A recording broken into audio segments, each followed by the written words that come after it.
నమస్తే, welcome to prime nine paper analysis. ఈరోజు ఈనాడు, ఆంధ్రజ్యోతి అలాగే సాక్షి, వెలుగు పేపర్లకు సంబంధించి హెడ్లైన్స్ ఏమున్నాయి అనేది ఒకసారి చూద్దాం. దీనిలో భాగంగా ఫస్ట్ ఈనాడు పేపర్లో హెడ్లైన్స్ ఏమున్నాయో ఒకసారి చూద్దాం. ఇక ఈనాడు పేపర్కి వస్తే ఫస్ట్ పేదలకు వైద్య విద్యే మా లక్ష్యం. జగన్ ప్రభుత్వం చెప్పిన దానికంటే పేద విద్యార్థులకు అదనంగా 110 సీట్లు.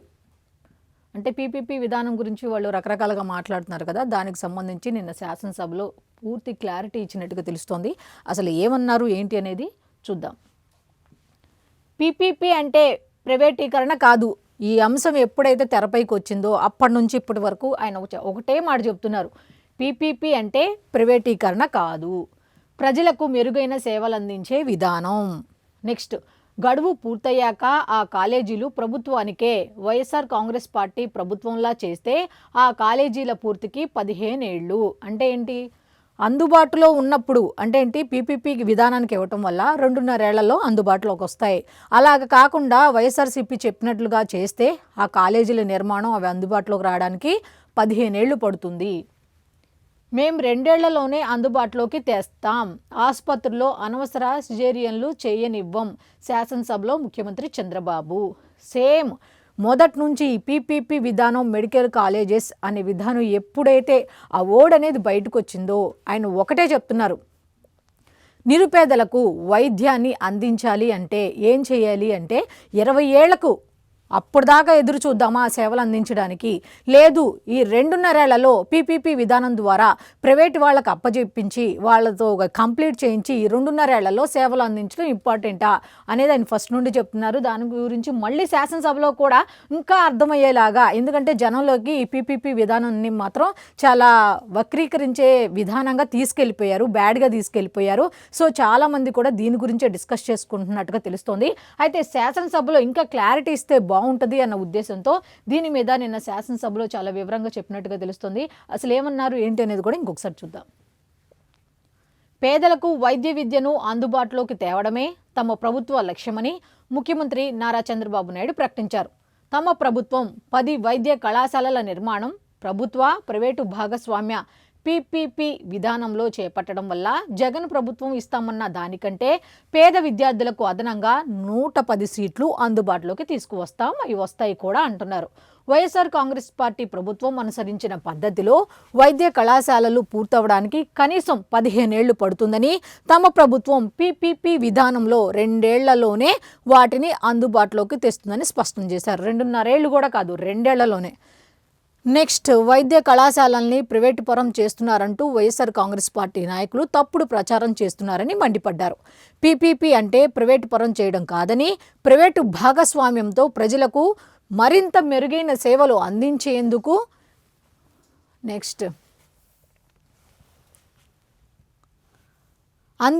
అనుసరించే విధానమని వివరించారు. 33 సంవత్సరాల తర్వాత ఆ వైద్య కళాశాలలన్నీ మళ్ళీ పూర్తిగా ప్రభుత్వం చేతికే వస్తాయని చెప్పారు. ఒక టైం పీరియడ్ పెట్టుకుంటాం, ఆ టైం పీరియడ్ వరకు మాత్రం ప్రభుత్వ ప్రైవేటు భాగస్వామ్యంలో నడుస్తాయి. ఆ టైం పీరియడ్ అయిపోయిన తర్వాత మాత్రం మళ్ళీ అవి ప్రభుత్వ ఆధీనంలోకి వస్తాయని చాలా క్లియర్ కట్గా చెప్పడం జరిగింది. నెక్స్ట్, వైద్య సేవలైనా వైద్య విద్య సీట్లైనా మాదెప్పుడు పేదల పక్షమే, పేదల కోసమే మేము పనిచేస్తాము, మేము ఏం చేసినా కూడా పేదల అభ్యున్నతే మా లక్ష్యం అంటూ చెప్పుకుంటూ వచ్చారు. రాష్ట్రాన్ని ఒక విజన్తో పరిపాలిస్తున్నాం. ప్రజలకు వైద్య సేవలు, అత్యాధునిక చికిత్సలు అందుబాటులోకి తేవడంలో, వైద్య విద్యలో సీట్ల కేటాయింపులోనైనా మా ప్రభుత్వానిది ఎప్పుడూ పేదల పక్షమే. ఇప్పుడు కళాశాలల గురించి అయినా, వైద్య కోర్సు చేయాలనుకున్న విద్యార్థుల కోసమైనా, లేకపోతే పేద ప్రజలకు వైద్యం అందించాలన్నా కూడా మేమేం చేసినా కూడా పేదల అభ్యున్నతి కోసమే చేస్తాము అని నిన్న శాసనసభలో చాలా ఖరాఖండిగా ఈసారి గట్టిగానే చెప్పినట్టుగా తెలుస్తోంది. ఇది ప్రజలకు కూడా మంచిగా చేరువైతే బాగుంటుంది ఈ అంశం. ఎందుకంటే ఆల్రెడీ వైఎస్ఆర్సీపీ వాళ్ళందరూ కూడా చాలా బ్యాడ్గా తీసుకెళ్ళిపోయారు. అసలు అది ప్రభుత్వ పేదలకు సేవలు అందించే ఈ వైద్య కళాశాలల్ని ప్రైవేట్ పరం ఎలా చేస్తారో అనేది బాగా ప్రజల్లోకి వెళ్ళిపోయింది. అయితే ఇలా శాసనసభలో చెప్పడమే కాకుండా దీని మీద నాయకులు కూడా, నేతలు కూడా ప్రజాప్రతినిధులు కూడా జనంలోకి వెళ్ళి పీపీపీ విధానం గురించి అవగాహన కల్పిస్తే బాగుంటుంది అని చాలామంది చెప్పుకుంటున్న మాట. నెక్స్ట్ ఇంకా ఏదేదో చెప్పారు శాసనసభలో, ఏమేమి అన్నారు, ఏమేమి చెప్పారు అన్నది కూడా చూద్దాం. 1430 కోట్లతో 352 వంతెనల పునర్నిర్మాణం, దెబ్బతిన్న రోడ్లకు వర్షాకాలం తర్వాత మరమ్మతులు, R&B మంత్రి బీసీ జనార్దన్ రెడ్డి వెల్లడి. అయితే 1430 కోట్లతో 352 వంతెనల నిర్మాణం చేస్తాము, దెబ్బతిన్న రోడ్లకు ఈ వర్షాకాలం తర్వాత అయితే మరమ్మతులు అయితే చేస్తాము అంటూ ఆ శాఖ మంత్రి బీసీ జనార్దన్ రెడ్డి కూడా వెల్లడించడం జరిగింది. నెక్స్ట్ ఇక మండలికి వద్దాం. విశాఖ ఉక్కుపై మండలిలో రగడ, ప్రభుత్వం ప్రవేశపెట్టిన తీర్మానం ఆమోదం, పోటీగా వైఎస్ఆర్ కాంగ్రెస్ పార్టీ మరో తీర్మానం, కొన్ని పదాలపై మంత్రి లోకేష్ అభ్యంతరం, ఓటింగ్ కోరిన ప్రతిపక్ష నేత బొత్స. ఈ పదం వినేసరికి బొత్స గారు ఏమో యాక్టివ్గా ఉన్నారు, ఎందుకంటే జగన్ గారికి లేనిది నాకు వచ్చింది అన్న ఆనందంలో ఉన్నట్టున్నారు. చాలా యాక్టివ్గా పార్టిసిపేట్ చేస్తున్నారు, మంచిగా ప్రభుత్వాన్ని నిలదీస్తున్నారు, అడుగుతున్నారు, బాగుంది. జగన్మోహన్ రెడ్డి చేయలేనిది ఆయన చేస్తున్నారు. సో మనం ఈ విషయంలో మాత్రం బొత్స సత్యనారాయణ గారు ఏం చెప్పినా అర్థం కాకపోయినా ఆయన చేసేది బాగుంది, నిలదీస్తున్నారు, బాగుంది. నెక్స్ట్ ఇంకోటి, అమరావతి ప్రాజెక్టులో భాగస్వాములు అవ్వండి, ప్రాంతీయ కార్యాలయాలు ప్రారంభించండి, బ్యాంకుల చైర్మన్లు ఎండీలతో సీఎం చంద్రబాబు. అమరావతికి సంబంధించిన ప్రాజెక్టుల్లో భాగస్వాములు అవ్వండి, ప్రాంతీయ కార్యాలయాలు ప్రారంభించండి అని ఆదేశించడం జరిగింది. వాళ్ళతో బ్యాంకుల చైర్మన్లకు ఎండీలను ఆయన సూచించారు. నెక్స్ట్ ఇంకో హెడ్లైన్ ఏముంది అని చూద్దాం. ఫాల్కే పురస్కారం అందుకున్న మోహన్ లాల్, దీనికి సంబంధించి సబ్ హెడ్లైన్ ఏమి ఇచ్చారో ఒకసారి చూద్దాం. అవార్డులు స్వీకరించిన పలువురు జాతీయ తెలుగు సినీ ప్రముఖులు, ఘనంగా జాతీయ చలనచిత్ర అవార్డుల ప్రధానోత్సవం. దీనికి సంబంధించి ఒక 4-5 లైన్లు నేను చదివి వినిపిస్తా. ఢిల్లీలోని విజ్ఞాన్ భవన్లో మంగళవారం 71వ జాతీయ చలనచిత్ర అవార్డుల ప్రధానోత్సవం ఘనంగా జరిగింది. విజేతలకు రాష్ట్రపతి ద్రౌపది ముర్ము అవార్డులతో పాటు ప్రశంసా పత్రాలను అందజేశారు. ప్రముఖ మలయాళ నటులు మోహన్ లాల్ ప్రతిష్టాత్మక దాదాసాహెబ్ ఫాల్కే పురస్కారం అందుకున్నారు. జవాన్ చిత్రానికి షారుఖ్ ఖాన్, 12th ఫెయిల్కి విక్రాంత్ మాసే ఉత్తమ నటులుగా, ఉత్తమ నటిగా రాణి ముఖర్జీ పురస్కారాలు స్వీకరించారు. ఇక దీనికి సంబంధించిన పూర్తి డీటెయిల్స్ అయితే కూడా పేజ్ నెంబర్ 2లో ఉన్నాయి. నెక్స్ట్ హెడ్లైన్ ఏముంది అనేది ఒకసారి చూద్దాం.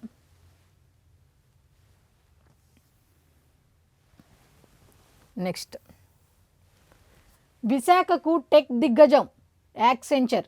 దీనికి సంబంధించి సబ్ హెడ్లైను కొంచెం మ్యాటర్ ఇచ్చారు, అది కూడా ఏముందో చూద్దాం. విస్తరణకు 10 ఎకరాలు కోరిన సంస్థ, దశల వారీగా 12,000 మందికి ఉద్యోగ అవకాశాలు.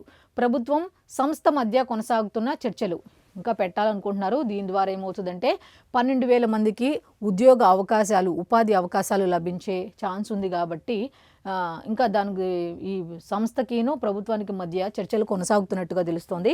అయితే డీటెయిల్స్ కూడా ఒకసారి చూద్దాం. విశాఖలో క్యాంపస్ ఏర్పాటు చేసేందుకు మరో దిగ్గజ సాఫ్ట్వేర్ సంస్థ యాక్సెంచర్ ముందుకొచ్చింది.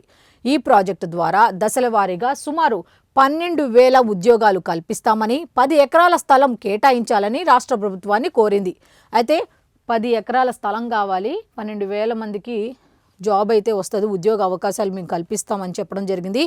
ఇటీవల ఐటీ సంస్థలకు కేటాయించిన విధానంలోనే భూమి కేటాయించాలని కోరింది. ఈ ప్రతిపాదనను రాష్ట్ర ప్రభుత్వం పరిశీలిస్తోంది. త్వరలోనే దీనికి ఆమోదం లభించనుంది. యాక్సెంచర్కు ప్రపంచవ్యాప్తంగా సుమారు 7.9 లక్షల మంది ఉద్యోగులు ఉంటే ఇందులో 3 లక్షల మందికి పైగా భారత్లో పనిచేస్తున్నారు. సో ఇది వస్తే 12,000 మందికి కూడా ఉద్యోగ అవకాశాలు వచ్చే ఛాన్స్ ఉన్నట్టుగా తెలుస్తోంది. నెక్స్ట్ ఇంకా హెడ్లైన్స్ ఉన్నాయి, ఏంటో చూద్దాం.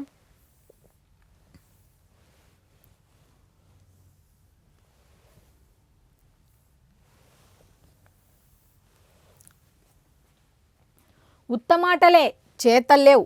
దీనికి సంబంధించి సబ్ హెడ్లైన్స్ కూడా ఇచ్చారు. అసలు ఏమన్నారు ఏంటనేది ఒకసారి చూద్దాం. అద్భుత సామర్థ్యం ఉన్నా సరిగా పనిచేయట్లేదు. ఐరాసపై ట్రంప్ ఆగ్రహం, ప్రపంచ నేతల సమక్షంలో విమర్శ. భారత్ పాక్ సహా 7 యుద్ధాల్ని ఆపానని మళ్లీ వ్యాఖ్య. రష్యా యుద్ధానికి భారత్ చైనాల నిధులు ఊతమని విమర్శ. నాటోది అదే తీరని ధ్వజం, త్వరలో మరింత భారీగా సుంకాలేస్తామని హెచ్చరిక. ఇక ఆయన పగ్గాలు చేపట్టిందే సుంకాలు వేయటానికి అన్నట్టుగా ప్రవర్తిస్తున్నారు. ప్రపంచ దేశాధినేతల సమక్షంలో అంతర్జాతీయ సంస్థ ఐక్యరాజ్య సమితిపై అమెరికా అధ్యక్షులు డొనాల్డ్ ట్రంప్ తీవ్రంగా విరుచుకుపడ్డారు. పలు యుద్ధాలను ఆపేందుకు తాను ప్రయత్నిస్తున్న సమయంలోనూ కనీసం ఆ సంస్థ తనను సంప్రదించలేదని మండిపడ్డారు. నెక్స్ట్, 150 దేశాల నేతలు హాజరైన ఐక్యరాజ్య సమితి సర్వ ప్రతినిధి సభ సమావేశంలోనే ఆయన ఆ సంస్థను తీవ్రంగా తప్పుబట్టారు. ఆ సంస్థవి ఉత్త మాటలేనని, చేతలు లేవని ధ్వజమెత్తారు. అయితే దీంతో పాటు భారత్ పాక్ యుద్ధం పైన మళ్ళీ ఆయన పాత పాటే పాడారు. అయితే దీనికి సంబంధించిన డీటెయిల్స్ అన్నీ కూడా పేజ్ నెంబర్ 2లో ఉన్నాయి. నెక్స్ట్ ఇంకో హెడ్లైన్ ఉంది, అది కూడా ఏంటో చూద్దాం. స్వీయ ప్రయోజనాలను వీడండి, పాలస్తీనా గుర్తింపు బహుమతి కాదు, ఆ దేశ ప్రజల హక్కు, ఐక్యరాజ్య సమితి చీఫ్ గుటెరెస్ వ్యాఖ్యలు. నెక్స్ట్, మారుతి 30,000, టాటా మోటార్స్ 10,000 కార్లు, 35 ఏళ్లలోనే కంపెనీల రికార్డు స్థాయి ఒక్కరోజు విక్రయాలు. అంటే జిఎస్టీ అవి తగ్గినాయి కదా, స్లాబ్లు అవి, దానికి సంబంధించి రేట్లు అవి తగ్గేసరికి మారుతి 30,000 అంట, టాటా మోటార్స్ వచ్చి 10,000 కార్లు, 35 ఏళ్లలోనే కంపెనీల రికార్డు స్థాయి ఒక్కరోజు విక్రయాలు. ఒక్క రోజులో ఇదంతా జరిగిందంట. నెక్స్ట్, జగన్ బెయిలుపై విడుదలై 12 ఏళ్ళు. జగన్ బెయిలుపై విడుదలై 12 ఏళ్ళు. ముందుకు కదలని విచారణ, ఇంకా డిశ్చార్జ్ పిటిషన్ల దశలోనే. వైఎస్ఆర్ కాంగ్రెస్ పార్టీ అధినేత అక్రమాస్తుల కేసులో కనిపించని పురోగతి. 12 ఏళ్ళు మామూలు మాట కాదు. నెక్స్ట్ ఇంకొకటి, స్పీకర్ రూలింగ్పై హైకోర్టుకు జగన్ ప్రతిపక్ష నేత హోదా ఇచ్చేలా ఆదేశించాలని అభ్యర్థన. నేడు విచారణ జరపనున్న ఉన్నత న్యాయస్థానం. ఇంకా ఇంకా ఇంకా ఇంకా ఇదే మాట, ప్రతిపక్ష హోదా ఇదే, ఇంక ఏమీ లేదు. ఈ పాయింట్ పట్టుకొని ఇంక ఎన్ని సంవత్సరాలు, మళ్ళీ నెక్స్ట్ ఎన్నికల్లో మేమే వస్తాం అంటున్నారు. వచ్చే వరకు ఇంక ఇదే కొనసాగిద్ది అనుకుంటా. నెక్స్ట్, కోల్కతాలో కుండపోత, విద్యుద్ఘాతంతో 9 మంది మృతి. డీటెయిల్స్ అన్నీ కూడా లోపల పేజీలో ఉన్నట్టుగా తెలుస్తోంది. నెక్స్ట్, ప్రాథమిక ఆధారాలు లేనప్పుడు హైకోర్టులో ముందస్తు బెయిల్ పిటిషన్ దాఖలు చేసుకోవచ్చు, ఆధారాలు కనుక ఏమీ లేకపోతే. ఎస్సీ ఎస్టీ కేసులో స్పష్టతనిచ్చిన హైకోర్టు. విడుదల రజనీ, కాకాణి తదితరుల పిటిషన్లపై తీర్పు. దీనికి సంబంధించి లోపల ఏమి ఇచ్చారు మ్యాటర్ అనేది ఒకసారి చూద్దాం. ఎస్సీ ఎస్టీ కేసుల్లో ప్రాథమిక ఆధారాలు లేనప్పుడు నిందితులు హైకోర్టులో ముందస్తు బెయిల్ పిటిషన్ దాఖలు చేసుకోవచ్చని, అలాంటి పిటిషన్లకు విచారణార్హత ఉంటుందని హైకోర్టు స్పష్టం చేసింది. ఈ కేసుల్లో ప్రాథమిక ఆధారాలు లేనప్పుడు ఎస్సీ ఎస్టీ ప్రత్యేక కోర్టులో ముందస్తు బెయిల్ పిటిషన్లు దాఖలు చేసుకోవాల్సిన అవసరం లేదని తేల్చి చెప్పింది. అయితే దీనికి సంబంధించిన పూర్తి డీటెయిల్స్ అన్నీ కూడా పేజ్ నెంబర్ 2లో ఉన్నాయి. ఇంకా హెడ్లైన్స్ ఉన్నాయి, ఏంటో ఒకసారి లోపలికి వెళ్ళి చూద్దాం.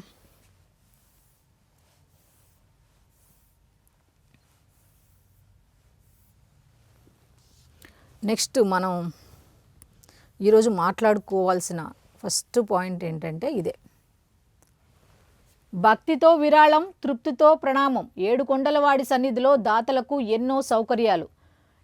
దాతలు ఉంటారు కదా, వాళ్ళకి సంబంధించి ఏమేమి కల్పిస్తున్నారు ఏంటి అనే దాని మీద పేజ్ నెంబర్ 11లో ఒక స్పెషల్ స్టోరీ ఒకటి ఇచ్చారు, ఒకసారి వెళ్ళి చూడండి. నెక్స్ట్, నేటి అలంకారం శ్రీ అన్నపూర్ణాదేవి. దసరా శరన్నవరాత్రి ఉత్సవాల్లో భాగంగా ఈరోజు 3వ రోజు అమ్మవారు అన్నపూర్ణాదేవి అలంకారంలో భక్తులను కటాక్షిస్తున్నట్టుగా తెలుస్తోంది. సరే, అయితే ఇది ఈనాడు పేపర్కు సంబంధించిన హెడ్లైన్స్. ఇక సాక్షి పేపర్లో ఏమి ఇచ్చారో ఒకసారి చూద్దాం. ఇక సాక్షి పేపర్కి వస్తే, ప్రజారోగ్యంలో విప్లవం, కేంద్రం ప్రతిష్టాత్మకంగా ప్రారంభించిన ఆయుష్మాన్ భారత్ పథకం ప్రజారోగ్య రంగంలో విప్లవమని ప్రధానమంత్రి నరేంద్ర మోదీ అభివర్ణించారు. ప్రజా ఆరోగ్యంలో విప్లవం అయితే మనం సాధించాం, ఆయుష్మాన్ భారత్ పథకం ప్రజారోగ్య రంగంలో విప్లవం తీసుకువచ్చిందని ప్రధానమంత్రి నరేంద్ర మోదీ గారు చెప్పడం జరిగింది. దీనికి సంబంధించిన పూర్తి డీటెయిల్స్ అన్నీ కూడా పేజ్ నెంబర్ 6లో ఉన్నాయి. నెక్స్ట్, కోల్కతా గజగజ, 4 దశాబ్దాల తర్వాత కురిసిన రికార్డు స్థాయి భీకర వర్షాలతో కోల్కతాతో పాటు పొరుగు జిల్లాలు గజగజ వణికిపోయాయి. దీనికి సంబంధించిన 4 దశాబ్దాల తర్వాత అంత వర్షం కురిసిందంట. అయితే దీనికి సంబంధించిన పూర్తి డీటెయిల్స్ కూడా పేజ్ నెంబర్ 6లో ఉన్నాయి. నెక్స్ట్, ఉత్తమాటలతో యుద్ధాలు ఆగవు, ప్రపంచంలోనే శక్తివంతమైన దేశమైన అమెరికాకు సమీపంలోకి వచ్చే మరో దేశం లేనే లేదని డొనాల్డ్ ట్రంప్ తేల్చి చెప్పారు. అవును, భారత్కి ఇండైరెక్ట్గా భారత్ కోసం చెప్పినట్టున్నది ఇది. నెక్స్ట్, ఇది ఈ వార్తకు సంబంధించిన డీటెయిల్స్ అన్నీ కూడా 6లో ఉన్నాయి పేజ్ నెంబర్. మీకోసం ఆపేశారు. అమెరికా పర్యటనలో ఉన్న ఫ్రాన్స్ అధ్యక్షులు మెక్రాన్కు చేదు అనుభవం ఎదురైంది. ట్రంప్ కాన్వాయ్ వేళ ట్రాఫిక్లో చిక్కుకుపోయారు. దీనికి సంబంధించిన వివరాలు కూడా పేజ్ నెంబర్ 6లో ఉన్నాయి. ఇక వెళ్దాం. పోన్లే పాపం, నేషనల్ ఇంటర్నేషనల్కి సంబంధించి ఒక 4 వార్తలు అయితే ఇచ్చారు. నెక్స్ట్, పౌరులను పట్టికెళ్తున్నా చూస్తూ ఊరుకోవాలా? ఎవరు ఊరుకోమన్నారు? ఎవరు చెప్పలా ఊరుకోమని చెప్పి. నడి రోడ్డుపై ఎత్తుకెళ్లి అక్రమంగా గంజాయి కేసు నమోదుపై హైకోర్టు తీవ్ర ఆగ్రహం. బాధితుడి భార్య ఫిర్యాదు చేస్తే ఎఫ్ఐఆర్ కూడా నమోదు చేయరా? జనరల్ డైరీలో మాత్రమే చేర్చి సరిపుచ్చుతారా? ఇంత జరుగుతున్నా మేం జోక్యం చేసుకోకూడదా? మౌనంగా ఉండాలా? సోషల్ మీడియా యాక్టివిస్టు సౌందర్యరెడ్డి ఎక్కడున్నా వెతికి మా ముందు ప్రవేశపెట్టాలి. రాష్ట్రంలో ఏ మెజిస్ట్రేట్ ఎదుట ఆయన్ను హాజరుపరచడానికి వీల్లేదు. మా ఉత్తర్వుల గురించి మెజిస్ట్రేట్కు స్పష్టంగా చెప్పండి. పోలీసులను హెచ్చరించిన హైకోర్టు ధర్మాసనం. విచారణ నేటికి వాయిదా. అబద్ధాలతో కోర్టును తప్పుదోవ పట్టించేందుకు యత్నించిన పోలీసులు అసలు సౌందర్యరెడ్డి తమ అదుపులోనే లేరన్న ప్రభుత్వ ప్రత్యేక న్యాయవాది. ఆయన ఎక్కడ ఉన్నారో తమకు తెలియదని బుకాయింపు. మరో కేసులో మెజిస్ట్రేట్ ముందు హాజరుపరిచి ఉంటే అంటూ కళ్ళు గప్పే యత్నం. సౌందర్యరెడ్డిని అదుపులోకి తీసుకుని రిమాండ్ రిపోర్ట్ సైతం సిద్ధం చేసిన పోలీసులు ఈ విషయం తెలిసినా కూడా ప్రభుత్వ ప్రత్యేక న్యాయవాది కప్పిపుచ్చే ప్రయత్నాలు. ఇక దీనికి సంబంధించి మనం మాట్లాడుకోవాల్సింది ఏమీ లేదు. హైకోర్టు ఏ విధంగా చెప్పినా, పాజిటివ్గా చెప్పినా, ఇంకే విధంగా చెప్పినా వీళ్ళు చెప్పేది మాత్రం ఇలా నెగిటివ్గానే ఉంటుంది. కాబట్టి దీనికి సంబంధించిన డీటెయిల్స్ అన్నీ కూడా పేజ్ నెంబర్ 2లో ఉన్నాయి. నెక్స్ట్, జగన్మోహన్ రెడ్డి గారు ఏదో అన్నారు, ఒకసారి చూద్దాం. స్పీకర్ రూలింగ్ను చట్టవిరుద్ధంగా ప్రకటించండి. నాకు ప్రతిపక్ష నేత హోదా ఇచ్చేలా ఆదేశాలు ఇవ్వండి. హైకోర్టులో పిటిషన్ దాఖలు చేసిన వైఎస్ఆర్సీపీ పక్షనేత వైఎస్ జగన్. ఇక్కడ ప్రతిపక్ష అనే దానికోసం ప్రతిసారి గొడవే. ఆ ప్రతి అనేది రావాలి. ప్రతిపక్ష నేత, వైఎస్ఆర్సీపీ పక్షనేత, ఆ ప్రతి అనే ఆ 2-3 అక్షరాల కోసం పాపం ప్రతిసారి ఇదే పాపం. ఆయన నాకు ప్రతిపక్ష హోదా ఇవ్వకూడదని ముందే నిర్ణయించుకున్నారు. మరి వెనకెలా తెలిసిందో అది. స్పీకర్ రూలింగ్ వెనుక రాజకీయ వైరం, పక్షపాతం. అది అధికార పార్టీ సమిష్టి నిర్ణయం. సమష్టి అన్నారు, సమిష్టి నిర్ణయం. ప్రతిపక్ష నేత గురించి రాజ్యాంగంలో, చట్టంలో స్పష్టమైన నిర్వచనం. సీట్ల ఆధారంగా ప్రతిపక్ష హోదా ఇవ్వాలని ఎక్కడా లేదు. దీని మీద ఆల్రెడీ ఆయన క్లియర్గా ఇచ్చారు. ఎవరు? డిప్యూటీ సీఎం పవన్ కళ్యాణ్ గారు. ఎవరెవరికి ఎన్ని సీట్లు వస్తే ఏ దేశాల్లో ఇలా ఉంది, అదే మీకు ఈ విధంగా ప్రతిపక్ష హోదా కావాలంటే ఎక్కడికి వెళ్ళాలి ఏంటి అనేది కూడా గతంలో పవన్ కళ్యాణ్ గారు చెప్పడం జరిగింది. మళ్ళీ దాని మీద ఈయన వివరణ ఇచ్చుకుంటూ వచ్చారు. ఈ లెక్కన వైఎస్ఆర్సీపీనే ఏకైక ప్రతిపక్ష పార్టీ. వ్యక్తిగత హోదాలో ప్రతివాదులుగా అయ్యన్న పాత్రుడు, పయ్యావుల కేశవ్ నేడు హైకోర్టులో విచారణ. వాళ్ళు ఇదే చెప్తారేమో, చూద్దాం. అయితే పూర్తి డీటెయిల్స్ అయితే ఆయన ఏమన్నారు ఏంటి, ఇంకా ఏమేమి రిక్వెస్ట్లు చేశారు ఏంటి అని తెలుసుకోవాలని ఉంటే పేజ్ నెంబర్ 2లో డీటెయిల్స్ ఉన్నాయి, ఒకసారి చూడండి. నెక్స్ట్, నిన్న మా శాసనసభలో జరిగిన దాని మీద ఒక అంశం అయితే వీళ్ళు ఇచ్చారు. వీళ్ళు ఏ విధంగా, అసలు అక్కడ ఏం జరిగింది, వీళ్ళు ఏమి ఇచ్చారు అనేది ఒకసారి చూద్దాం. తల్లికి వెన్నుపోటు, సభ సాక్షిగా లోకేష్ ఒప్పుకోలు. 66.57 లక్షల మందికే ఇచ్చామన్న మంత్రి. కొందరికి 9,000 అందిన మాట నిజమేనన్న లోకేష్. అర్హత ఉన్న తల్లికి వందనం ఎగ్గొడుతున్నారని వైఎస్ఆర్సీపీ ఎమ్మెల్సీల ఆగ్రహం. అంటే కొంతమందికి ఇవ్వలేదు, అలా ఎలా ఇవ్వకుండా ఉంటారు అని. విద్యార్థులు 87.48 లక్షల మందిలో 30 లక్షల మందికి పూర్తిగా ఎగ్గొట్టారు. అయితే ఇచ్చిన వాళ్లలో చాలా మందికి 8,000, 9,000 ఇచ్చి చేతులు దులుపుకున్నారు. అర్హత ఉంది అని ప్రభుత్వం ప్రకటించిన రూపాయి కూడా అందని వారు మరో 3 లక్షల మంది, వెరసి 30 లక్షల మందికి పైగా పూర్తిగా కోత. వీళ్ళు శాసనసభలో ఈ విధంగా అడుగుతున్నారు కాబట్టి జనంలోకి ఈ విషయాన్ని ఎలాగైనా తీసుకెళ్ళాలి, ఎంతమందికి ఇచ్చారు ఏంటి అనేది. ఎందుకంటే ఇప్పుడు యూరియా దగ్గర నుంచి, మెడికల్ కాలేజ్ దగ్గర నుంచి, ఇప్పుడు మళ్ళీ తల్లికి వందనం మీద పడ్డారు కాబట్టి దీని గురించి నిజాలు ఏంటి అనేది ప్రజాప్రతినిధులు జనంలోకి తీసుకెళ్లాల్సిన అవసరం ఎంతైనా ఉంది. వాళ్ళు నిజం చెప్తున్నారా, అబద్ధం చెప్తున్నారు, వాళ్ళు చెప్పిన దాన్ని ఖండించొద్దు, వాళ్ళు చెప్పేది నిజమా అబద్ధమా అనేది తెలుసుకోవడం చాలా ఇంపార్టెంట్. తొలి ఏడాది పూర్తిగా ఎగనామం, పూర్తిగా ఎక్కొట్టేశారు. తొలి ఇయర్ అదే మొదటి సంవత్సరం అన్నట్టుగా చెప్తున్నారు. నెక్స్ట్, ఫీజు రియంబర్స్మెంట్పై వైఎస్ఆర్సీపీ వాయిదా తీర్మానం తిరస్కరించిన మండలి చైర్మన్. దీనికి సంబంధించి నేను ఏం జరిగింది, మండలిలో కూడా ఏంటి అనే దాని మీద ఇచ్చారు. దీనికి సంబంధించిన డీటెయిల్స్ కూడా పేజ్ నెంబర్ 11లో ఉన్నాయి. నెక్స్ట్, ఇంకొకటి,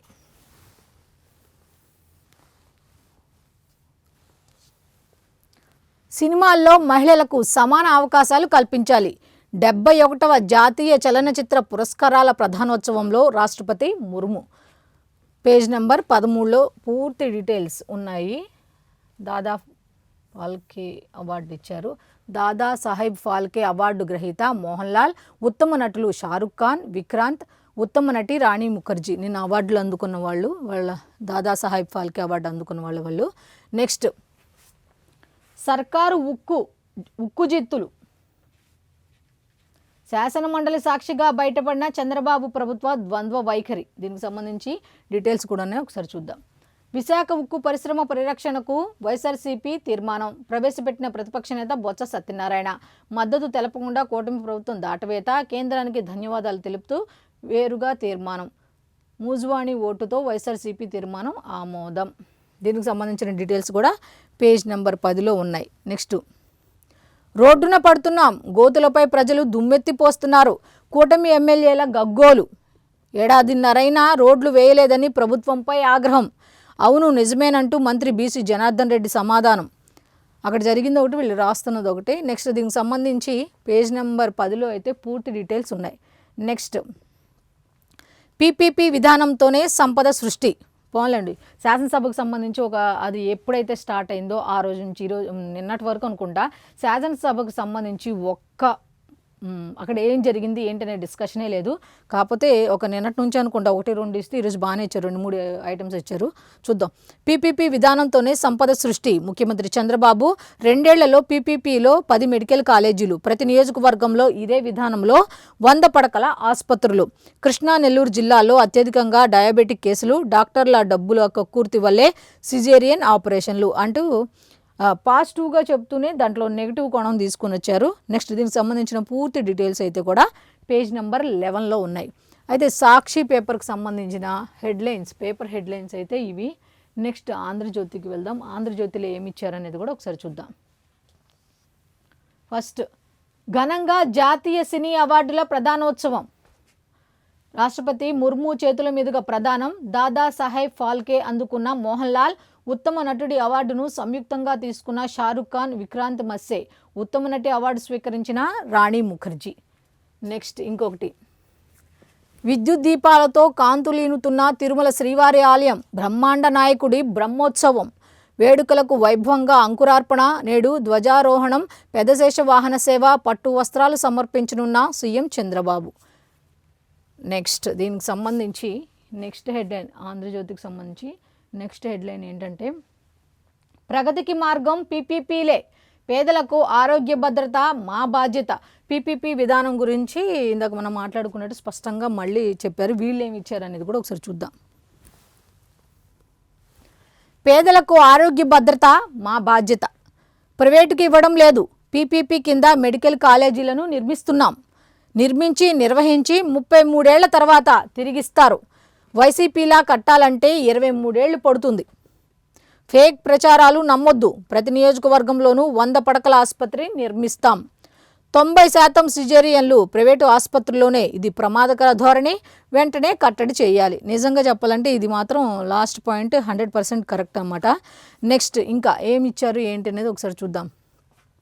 దేశంలో ఆర్థిక సంస్కరణలు మొదలైనప్పటి నుంచి పీపీపీ విధానం ఉంది. ఈ సంస్కరణలకు ముందు మిశ్రమ ఆర్థిక విధానం అమలైంది. అప్పట్లో ప్రభుత్వం పెట్టుబడులు పెడితే ఫలితాలు కనిపించేవి కావు. ఆయన చెప్పేది ఒకటే, ఇప్పుడు గవర్నమెంట్ అండర్లో పనిచేస్తే సేవలు అందించేంత టైం ఉండదు, సేవలు త్వరగా అందించలేము. ఈ పీపీపీ విధానంలో అయితే మనం అందించగలము అన్నట్టు ఆయన చెప్తున్నారు. నెక్స్ట్ ఇంకొక హెడ్లైన్ ఏదో ఉంది చూద్దాం. విశాఖకు యాక్సెంచర్, ఏపీకి రానున్న మరో దిగ్గజ టెక్ సంస్థ. దీనికి సంబంధించి సబ్ హెడ్లైన్స్ కూడా ఉన్నాయి, ఏమిటి అనేది ఒకసారి చూద్దాం.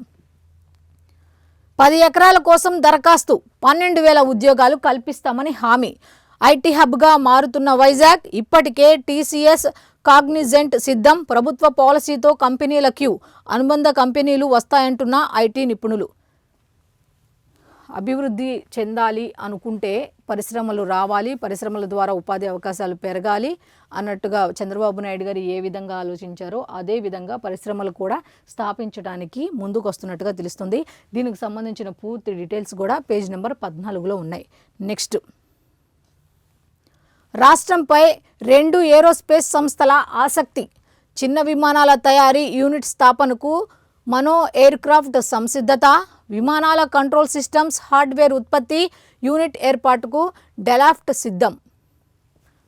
వస్తే బాగుంటుందని చాలామంది అనుకుంటున్నారు. నెక్స్ట్ ఇంకొకటి, వైసీపీ పాలనలో ఆర్థిక ఉగ్రవాదం, కంపెనీలను రాష్ట్రం నుంచి వెళ్ళగొట్టారు, పీపీఏలను ఏకపక్షంగా రద్దు చేశారు, రాష్ట్ర పరువు కూడా పోగొట్టారు, వెనుకబడ్డ రాష్ట్రాన్ని గాడిలో పెడుతున్నాం, పెట్టుబడుల కోసం అహర్నిశలు కష్టపడుతున్నాం, భారీ పరిశ్రమలు వస్తున్నాయి, 10.4 లక్షల కోట్ల విలువైన ఒప్పందాలు చేసుకున్నాం. మంత్రి లోకేష్.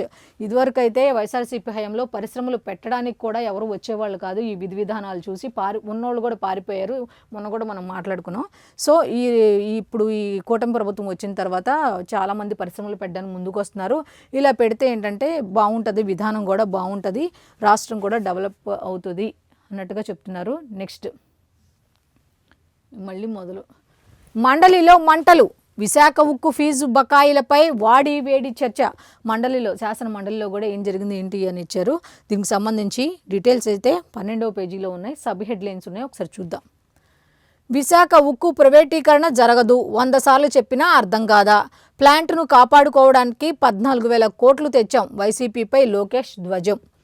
ప్రైవేటీకరణ జరగాలని వైసీపీయే కోరుకుంటున్నట్లుగా ఉందని ఆగ్రహం. తమ సభ్యురాలిని అవమానించారని బొత్స ఆరోపణ, లోకేష్ మండిపాటు. నా తల్లిని అవమానించినప్పుడు సభలోనే ఉండి మీరేం చేశారు, ఆమె ఎంత కుమిలిపోయిందో నాకు తెలుసు, మహిళలను తిడితే ఆనందపడే వ్యక్తులం కాదు, మా నేత అలాంటి సంస్కారం నేర్పలేదు, ఎమ్మెల్సీని కళ్యాణి గారు అనే అన్నాను, రికార్డులు పరిశీలించండి.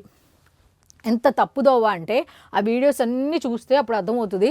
ఆయన అన్నది ఒకటి వక్రీకరించింది. పైగా బొత్స సత్యనారాయణ గారు ఎంత విచిత్రంగా మాట్లాడారంటే మహిళలను గౌరవించడం నేర్చుకొని చాలా పెద్ద పెద్ద మాటలు మాట్లాడారు నిన్న ఆయన శాసన మండలిలో. అయితే ఆ మాటలు మంచి మాటలే, కాకపోతే ఏంటంటే వాళ్ళకు వర్తించవేమో బహుశా. నెక్స్ట్ ఇంకా ఉన్నావేంటో చూద్దాం. ఫీజు బకాయిలపై చర్చకు సిద్ధమా అంటూ వైసీపీకి సవాల్. నారా లోకేష్ గారు కూడా ఆయన అన్న మాటలకి కౌంటర్ భాగంగానే ఇచ్చినట్టుగా తెలుస్తుంది. నెక్స్ట్ జగన్మోహన్ రెడ్డి గారి గురించి కూడా వారుతుంది, అది ఏమిటి అనేది ఒకసారి చూద్దాం. ప్రతిపక్ష నేత హోదా ఇప్పించండి, స్పీకర్ రూలింగ్ చట్టవిరుద్ధమని ప్రకటించండి, మరోసారి హైకోర్టును ఆశ్రయించిన వైఎస్ జగన్. ఎక్కడికి వెళ్ళినా అది మాత్రం పాపం ఆయనకు కావాలి, అది ఉంటేనే బయటకు వస్తారు, అది ఉంటేనే జనంలోకి వెళ్తారు.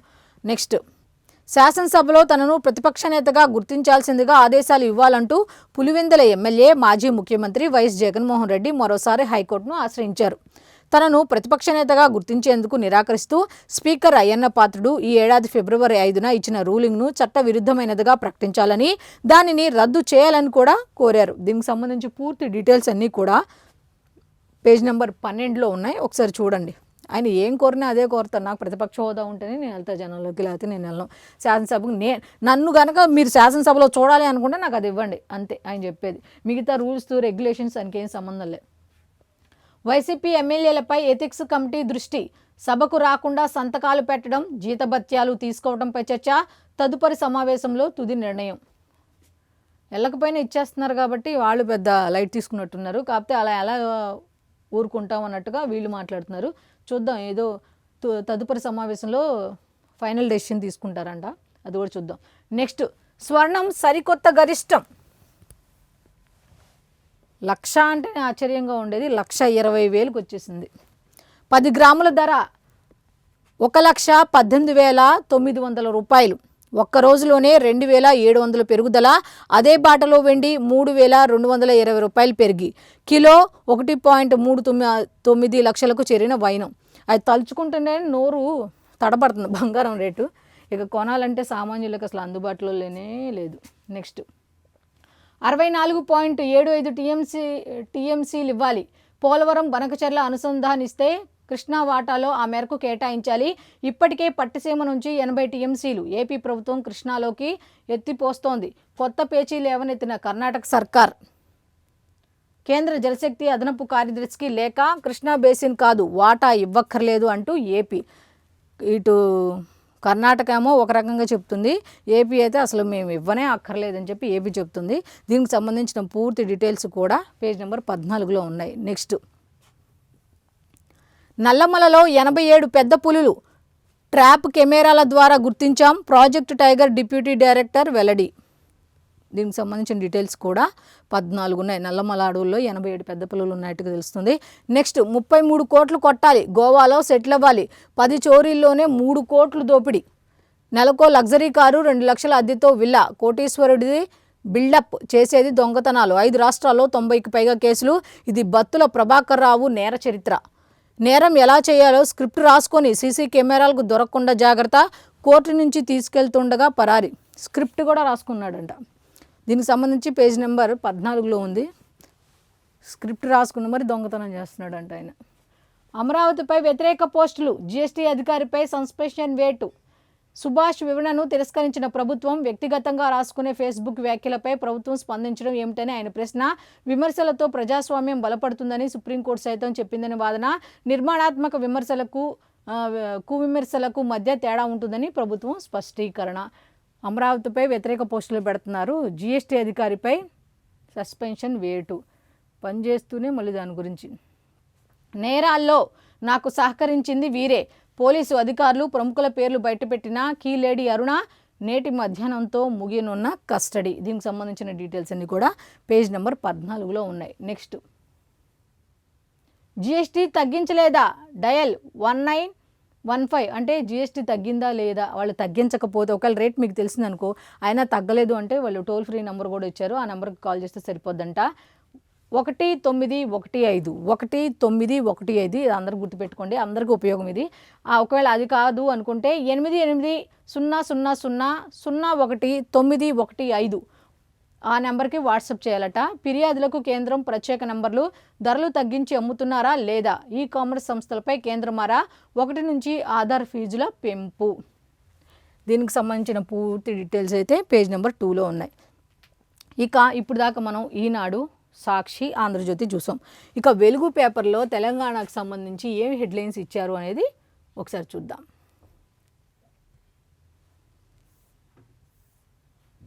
వెలుగుకు సంబంధించి జాతీయ అవార్డు అందుకున్న కాసర్ల శ్యామ్ మోహన్ లాల్కు దాదాసాహెబ్ ఫాల్కే అవార్డు ప్రదానం. ఇందాక చెప్పుకున్నట్టు బలగం సినిమాలోని ఊరు పల్లెటూరు పాట రాసిన కాసర్ల శ్యామ్ జాతీయ ఉత్తమ లిరిక్ రైటర్గా అవార్డు అందుకున్నారు. నెక్స్ట్, దీనికి సంబంధించిన డీటెయిల్స్ అయితే పేజ్లో ఉన్నాయి, లోపల పేజీల్లో ఉన్నాయి. నెక్స్ట్, సీఎం రేవంత్ రెడ్డికి సంబంధించిన వార్త ఒకటి ఉంది, అది కూడా ఏంటో చూద్దాం. కుంభమేళాకు 1000 కోట్లు ఇచ్చి మేడారానికి ఎందుకు ఇవ్వరు, జాతీయ పండుగగా గుర్తింపుతో పాటు నిధులు ఇవ్వాలి అంటూ కిషన్ రెడ్డి, బండి సంజయ్కి అమ్మల ఆశీర్వాదంతోనే ఆ హోదా. నిధులు ఇవ్వకుంటే నేనేమనను, ఆ తల్లులే చూసుకుంటారు. మేడారం అభివృద్ధిని గత బీఆర్ఎస్ పాలకులు పట్టించుకోలే, నిధులు అడిగితే దానం ధర్మం చేసినట్లు వ్యవహరించిర్రు అంటూ మీరు కుంభమేళాకైతే 1000 కోట్లు ఖర్చు పెట్టారు కదా, మేడారానికి కూడా మాకు నిధులు ఇవ్వండి అని కేంద్ర ప్రభుత్వాన్ని కోరారు సీఎం రేవంత్ రెడ్డి. కేంద్ర సర్కార్ను ప్రశ్నించిన సీఎం రేవంత్ రెడ్డి ఆసియాలోనే అతిపెద్ద గిరిజన జాతరపై చిన్న చూపా అంటూ ఆగ్రహం వ్యక్తం చేశారు. నెక్స్ట్, స్థానిక ఎన్నికలకు ఈసీ రెడీ, సిద్ధంగా ఉన్నామంటూ ప్రభుత్వానికి లేఖ. అక్టోబర్ 9 నుంచి నవంబర్ 10లోగా ముగించేలా ఏర్పాట్లు. అక్టోబర్ 9 నుంచి నవంబర్ 10లోగా అన్నీ అనుకూలిస్తే ఈ నెల 29న షెడ్యూల్. అటు జిల్లాల్లో అధికారులు కూడా సిద్ధం. సీల్డ్ కవర్లో కలెక్టర్లకు చేరిన రిజర్వేషన్ల జాబితాలు. సర్కార్ నుంచి జీవో రావడమే తరువాయి. దీనికి సంబంధించిన డీటెయిల్స్ అన్నీ కూడా పేజ్ నెంబర్ 4లో ఉన్నాయి. స్థానిక ఎన్నికలకు ఈసీ అయితే రెడీగా ఉంది, మీరు కూడా రెడీగా ఉండండి అంటే జిల్లాల వరకు వాళ్ళు కూడా రెడీగానే ఉన్నారు. నెక్స్ట్, ల్యాండ్ క్రూజర్ల కొనుగోళ్లపై విచారణ. కేటీఆర్ సహా మంత్రులు వినియోగిస్తున్న వెహికల్స్పై ఎంక్వైరీ. రవాణా శాఖ కమిషనర్ సురేంద్ర మోహన్కు మంత్రి పొన్నం ఆదేశం. ఇప్పుడు మంత్రులు వాడుతున్నవి నాడు బీఆర్ఎస్ హయాంలో కొన్నవే. అక్రమాలు జరిగినట్టు ఆధారాలుంటే చర్యలు తప్పవు అన్నట్టుగా హెచ్చరికలు జారీ చేశారు. దీనికి సంబంధించిన పూర్తి డీటెయిల్స్ అయితే పేజ్ నెంబర్ 2లో ఉన్నాయి. నెక్స్ట్, ఐకేపీ సెంటర్లలో తేమ తగ్గించే మిషన్లు. 2% తగ్గనున్న వడ్ల తేమ దేశంలోనే ఇదే తొలిసారి. అక్టోబర్ మొదటి వారం నుంచే ధాన్యం కొనుగోళ్లు. Civil supplies principal secretary DS Chauhan వెల్లడి. ఈసారి 75 లక్షల టన్నుల కొనుగోళ్లు టార్గెట్. వడ్లు తడవకుండా సెంటర్ల వారీగా weather forecast bank guarantee ఇచ్చిన మిల్లులకే ధాన్యం ఇస్తామని వెల్లడి. నెక్స్ట్, మత్తులో ఉన్న యువతిపై gang rape, murder. Kismatpur bridge ఘటనలో బయటపడ్డ సంచలన విషయాలు. దీనికి సంబంధించిన పూర్తి డీటెయిల్స్ అయితే పేజ్ నెంబర్ 4లో ఉన్నాయి. నెక్స్ట్, కోల్కతాలో కుండపోత, 3 గంటల్లో 18 సెంటీమీటర్ల వర్షపాతం, 9 మంది మృతి, లోతట్టు ప్రాంతాలు జలమయం అన్నట్టుగా. అయితే వెలుగు పేపర్కి సంబంధించిన హెడ్లైన్స్ అయితే ఇవి ఉన్నాయి. ఇక్కడ ఒకసారి ఉత్తమ్ కుమార్ రెడ్డి గారు ఏదో అన్నారు, అది కూడా చూద్దాం ఒకసారి.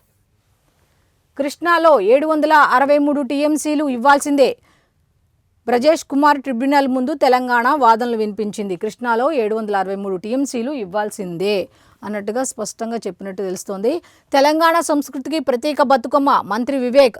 తెలంగాణ సంస్కృతి సంప్రదాయాలకు బతుకమ్మ ప్రతీక అని కార్మిక శాఖ మంత్రి వివేక్ వెంకటస్వామి అన్నారు. జూబ్లీహిల్స్ నియోజకవర్గం రెహమత్ నగర్లో మంగళవారం బతుకమ్మ వేడుకలు నిర్వహించారు. దాంట్లో అయితే మంత్రి పాల్గొన్నారు, మంత్రి దంపతులు కూడా పాల్గొన్నారు. పెద్ద ఎత్తున మహిళలు బతుకమ్మ ఆడారు అంటే దీనికి సంబంధించిన వార్త కూడా వచ్చింది.